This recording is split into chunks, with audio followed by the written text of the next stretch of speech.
Hi, my name is Peyton Sanders, and today I'm going to be debating the use of bilingual education in schools across America. Though bilingual education has many positive aspects and benefits, there are also many negative aspects that need to be considered before implementing bilingual education across classrooms and school districts in America. Bilingual education has been a controversial political issue for decades, and still, America seems to have little direction in gaining the resources needed to provide adequate bilingual education for those who need it most. This is mostly due to an influx in non-English speakers, as well as we lack the resources both financially and professionally to train teachers and to implement these strategies in classrooms. The budgets of schools across the nation simply cannot subsidize these types of programs on top of what the government already spends just to fund schools. According to the ASCD, or the Association for Supervision and Curriculum Development, the cost of bilingual education, when simply multiplying the number of ELLs by the cost per pupil, is between $8 and $11 billion. This does not include the cost it takes to replace programs with bilingual programs, including costs for special materials, professional development, and teacher recruitment. Not only does bilingual education cost so much on top of program fees, but it takes away from funding for other important programs like music and PE, which are crucial to student development.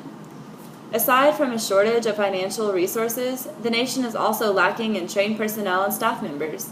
Though many teachers will take a 2-day certification for ESL, as we've talked about in Ms. Carazella's class, this simply is not enough.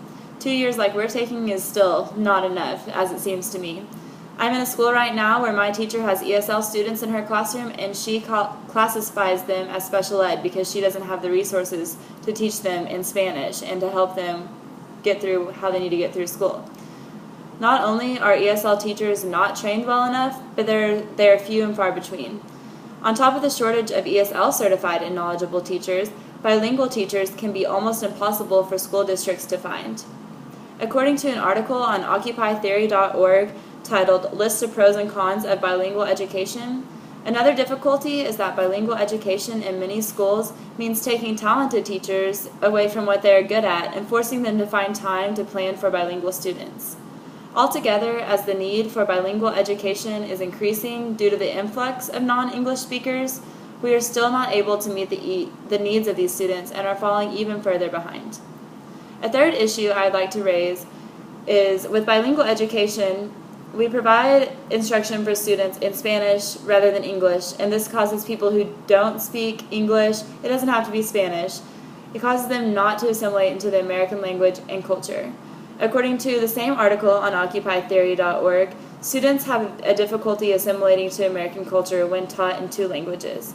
This basically means that students who are instructed for example, dominantly in Spanish, will not need to assimilate into the American language because they can speak Spanish all the time.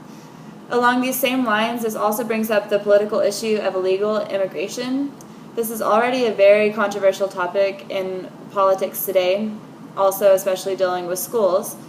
Many Americans are very angered that our society is so accommodating to Spanish speakers and those who are learning English as a second language.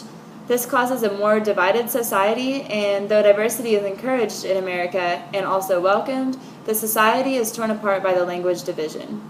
As stated in the ASCD online website, though I barely touched the surface of this deep issue, it is clear to see that bilingual education is a major issue. While many see the benefits of these programs, it is also important to take into account the negative aspects of these programs and the impact it's going to have on our society today and for the future. Thank you.